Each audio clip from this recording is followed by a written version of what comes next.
Tyre வண்டி YouTube channel. Okay. So உங்கள் பேர் என்ன? என் பேர் கிரேசி. கிரேசி.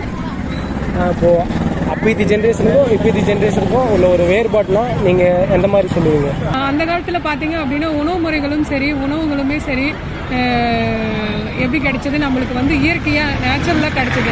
ஆனால் இப்போ எல்லாம் பார்த்தீங்க அப்படின்னா முக்கால்வாசி கெமிக்கல் அந்த மாதிரியான இதெல்லாம் கிடைக்குது. அதே மாதிரி அந்த காலத்தில் இருக்கிற சமையல் முறைக்கு இந்த காலத்து சமையல் முறைக்குமே நிறைய டிஃப்ரெண்ட் இருக்குது.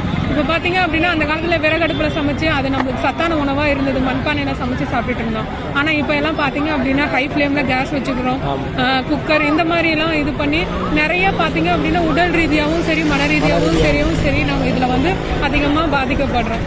என்னோட கருத்து இதுதான். Thank you so much. நன்றிங்க. டயர் ஒன் யூடியூப் சேனலில் சப்ஸ்கிரைப் மட்டும் ஓகே. டயர் ஒன் யூடியூப் சேனலில் சப்ஸ்கிரைப் பண்ணிடுன்னு சொல்லிடுங்க. டயர் வண்டி யூடியூப் சேனலுக்கு சப்ஸ்கிரைப் பண்ணிடுங்க.